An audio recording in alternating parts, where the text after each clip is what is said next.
We are very honored to have Commissioner Bernard Kerik join us in studio, looking dapper as ever. I mean, Bernie, I've known you for a while now. This is the nicest suit. This is like very, with the initials on. Look at me, you and me, huh? Come on, we're taking it up a notch. Like twins, Joe. We're like twins. And Al dressed for you today. No, I saw Al. I actually thought he was going to Hawaii or something. I'm not sure. I'd like to. He's going to do a Jimmy Buffett. But I like his haircut. Thank you. See, I mean, come on. Jimmy Buffett. Yeah. Huh? I said, oh, God bless him. He's got more hair on his face and his head. That's our Al. Commissioner, thanks for coming in. Great to see you. Thank you for inviting me to the Eddie Gallagher event at the Brownstone. It was private. I didn't talk about it. I did the right thing not talking about it, correct? I just, So now he's going to talk about it. Now he's going to let it out. Okay, go ahead. I keep my mouth shut. With you, I don't know. It's like, I never know. I don't want to tick you off. I don't want to get on the wrong side of you, Bernie. You know what I'm saying? Right. Like that. Come on. So that was great. You really stood up for Chief Gallagher, and his wife comes over. She was so she's great. I mean, Andrea. No, she's great when she likes you. Yeah. Oh, is that right? But let me tell you something. Yeah. She was actually our nuclear option. So, if when the prosecutors really got stupid case, and they started, they were surveilling our emails. What? And they were like, yeah. They put these tracking devices on our emails, and they're really stupid stuff. Get her before a camera, let her go. Devastating. Yeah, devastating. I thought she was very effective, and his brother is a great kid. What a Sean, right next to his brother. Honestly, both of them should have a show. Yeah. They should both have a show. They should both be on air. Really competent, very good, great stuff. But you know what, Bernie, and only not because I know you. Nothing, due respect to everybody, nothing would have happened until you stepped in to help Eddie Gallagher. You know what, Joe? They had a legal team that was working with them that I became aware of quite. I was looking at it for 2 months, 3 months almost, and I went to Andrea in February of last year, and I said this year, and I said, look, if you trust me, I have something to tell you, but I know you're 4 months away from trial, but your lawyers stink. And they're not doing the right thing. That was my own personal opinion. You got to get new lawyers. Did you know them before, or was it just an arbitrary phone call? I honestly, somebody introduced me to them, to Sean, then Andrea. Yeah. Didn't know them, didn't know Eddie. Wow, I knew nothing about him. Wow. But I did get to interview and meet people that he worked with for a long time in the SEALs, and these guys were telling me, this is nonsense. The case is nonsense. He's a great guy. He's a heroic guy, a dedicated guy, and I went with it. And recommended a new legal team. Brought in Tim Parlatore and Mark Mukasey, and they crushed it. Went to trial within 3.5 months, 4 months, and killed it. Yeah, well, you know what? You did it. And then when we're here watching you on television, and he's acquitted, we're going, yo, Bernie, man, look what he did. This was unbelievable. And then you were kind enough to invite me over. Let me ask you something, Joe. Does your listeners know that when I was in San Diego, San Diego's 3.5 hours behind New York, right? Frank, do the listeners know that Joe would call me and threaten me to come on at like 6:30, 7 in the morning? I said, Joe, that's 3 a.m. That's like 4 a.m. in the morning. Well, just get up and do the show, and then you go back to sleep. Yeah. We appreciate you being in this morning as well. Hey, so thank you for doing that. Also, you're telling me Eddie Gallagher, this guy is ripped. When I talk about in shape, I'm going like, well, because he's a Navy SEAL, right? Matter of fact, all those Navy SEAL guys, they were so tough. I met them all. Oh, my God, it made me feel good as an American that we're in such good shape having the Navy SEALs there. But you told me Eddie would get up and run the 10 miles before. He would, when we were going to trial, we had to be at court at 7:30, 8 o'clock in the morning just to get ready. Yeah. But he'd get up at 5:30, 6 o'clock. He'd go for a 6-mile run, an 8-mile run. Wow. And he'd come in and go, okay, I feel great. And you're going like, I'd be exhausted. I'd be sleeping right now. It's just monumental what you did. Then, please, I want to ask you a couple of things, Commissioner, if I may, about what the lawyer said at that event at the Brownstone with Eddie, where what's happening with JAG entirely within the Navy, and when they rescinded the medals to the prosecutors. All of us, I saw Bernie Kerik tweet, how dare they give medals to the next minute the president of the United States calls back the medals, man. Did you talk to the president directly? No, I did not talk to him directly. I did send him a tweet, over Twitter, with the report that this happened, and he did. He did immediately respond. In seconds, man. I don't know about seconds, but he immediately took a look at it. Yeah, I mean, it was bizarre. Yeah. The prosecutors engaged in prosecutorial misconduct, criminal conduct, surveillance of the defense attorneys, lied to a Navy judge, lied to the U.S. attorney, and then they got Navy achievement medals. The president, immediately rescinded the medals, number one. Number two, since then, the commander of naval operations, the number one guy in operational capacity in the Navy, has taken over as convening authority. They've gotten rid of the JAG commander that was overseeing Eddie's case. And also, I hear that the command commander, the ultimate convening authority at the command level in San Diego, has been relieved. Wow. Or moved or something.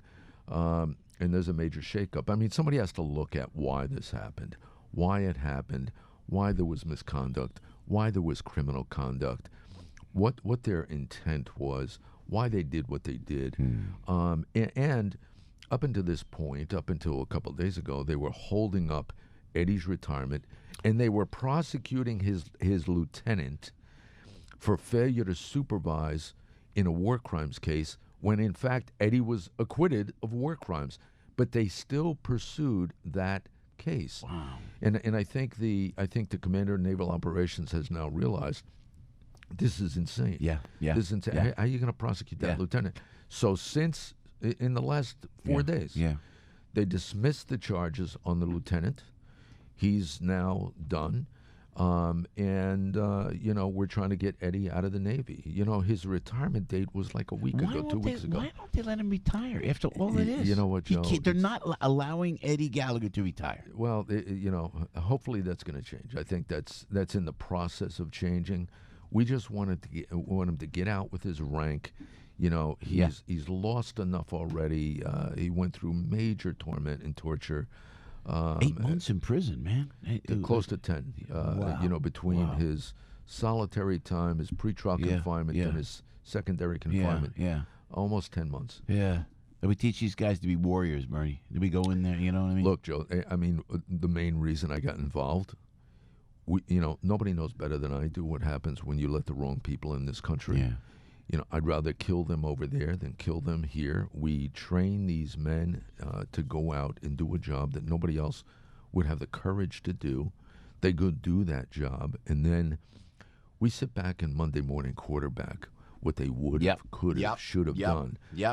It's just wrong. It's wrong. If you're gonna put them in harm's way the way we do, you got to support them. You got to give them the resources they need to do the job. You got to give them the manpower, and they have to have the support and the benefit of the doubt when there's a question. It's great what you did, and it's like not unlike with the president with this Mueller probe. It's all made up. You went through things yourself in your own personal life. You see things are made up, and then you've got to answer it. You've got to come back. It's out of control. It's out of control, and what you did with this Eddie Gallagher case, I think, really has been good for law enforcement, because it showed these guys, they got to stop these witch hunts, man. Whether it's in JAG, whether it's in the Southern District of New York, whether it's in Washington, D.C. Yeah, but you know what, Joe? I think there has to be more accountability on the prosecutorial end. Yeah. Prosecutors can engage. Look, I've worked with some of the best federal and state prosecutors in the world. Great people. But there are people out there in U.S. attorney capacities, state prosecutors that, it's all about self-gain, self-benefit, self-promotion. They have to be held accountable when they engage in misconduct and criminal conduct. Absolutely. And usually only 2% of them are held accountable in some way. Yeah. Yeah. That's crazy. Yeah. If a cop gets on the stand and lies, you know, they put him in prison. Yeah. You know, some of these prosecutors suborn perjury. They extort testimony from witnesses, false testimony.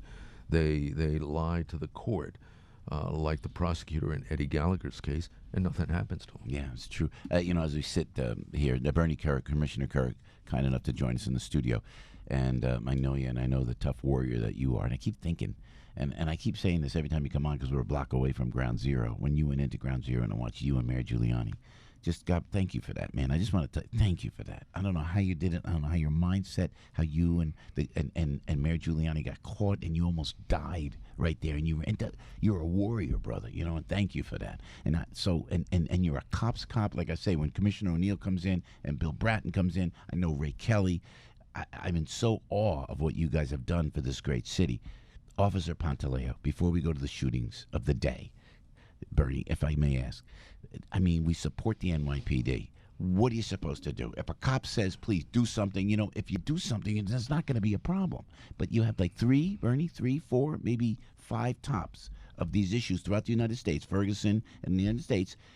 People aren't listening to police officers. When police officers react and try to keep law and order, that's it, the end of their career. Here's the way I try to explain this to civilians that don't get it, all right, and don't understand, or whatever the case may be. One, when a cop tells you you're under arrest, you have to comply, okay?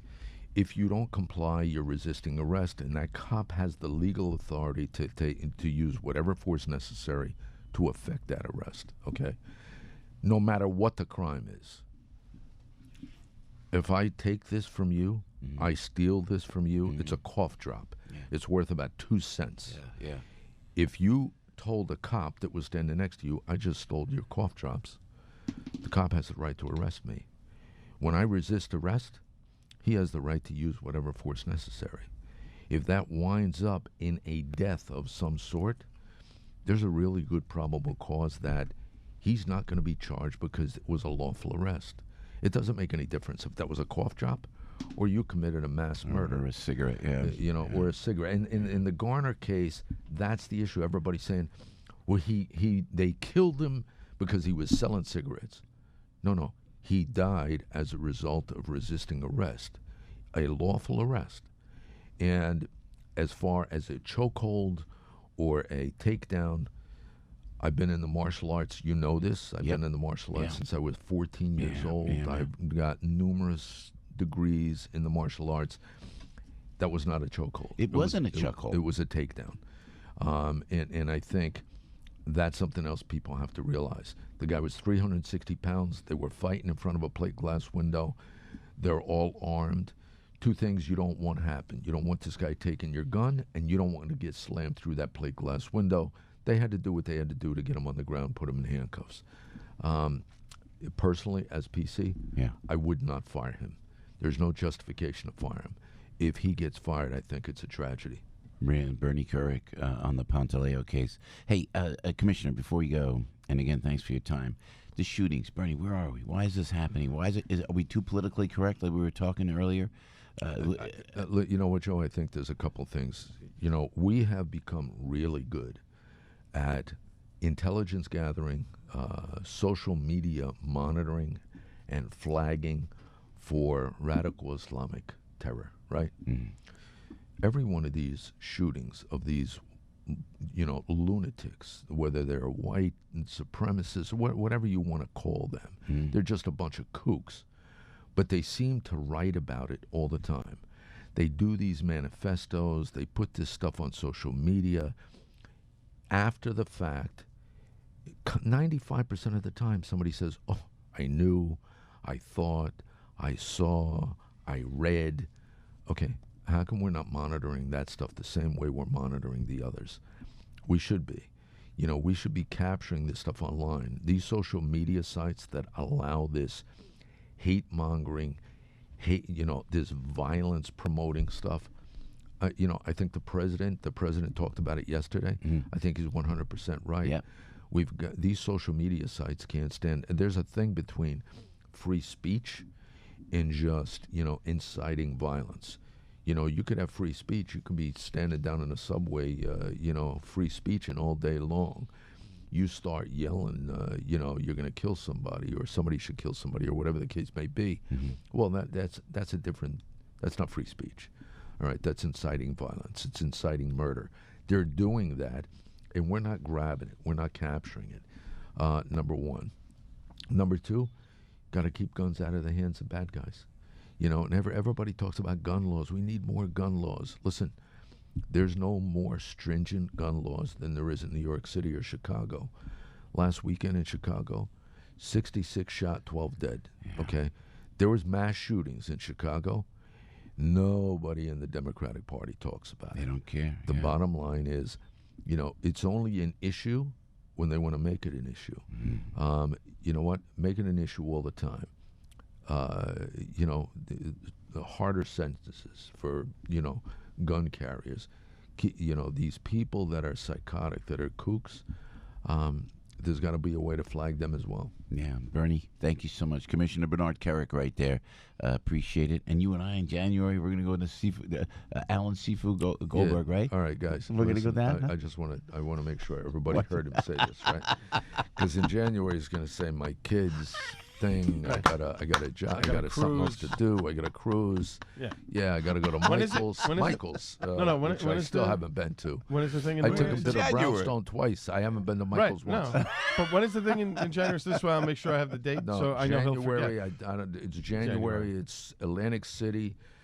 Seafood Alan Goldberg's a great guy. Action Martial Arts Magazine. He listens to the show. He's a great guy. And we went down. I was with Bernie down there and Bill Wallace and all these world-class martial artists. And you walked down. You were just revered. So apparently they're doing a 20th anniversary. But listen, Bernie, I get the call from Seafood going, no, he puts a press release out. Joe Piscopo and Commissioner Bernard Kerik are going to be there. No, he didn't call me. Apparently, we're just going. Well, he sent the press release, didn't he? Yeah, he did. Well, that's enough. What do you need? That's it. I'm locked in. He sent it to you. Hey, going. Jack Carr's book, True Believer. Yeah, what do you think? Has he been here? He has been here. He's the best. Yeah, he is. Jack Carr's great guy. Great guy in the. I know him. I know the guys he worked with in the SEALs. Wow. The guy that writes the book. Commissioner, good stuff. You know all the good guys, man. Thanks for your support for law enforcement and everything that's right in the United States military, Commissioner. We appreciate it very much, sir. Thanks, guys. God bless you, and thanks for give me one of those shirts, Al.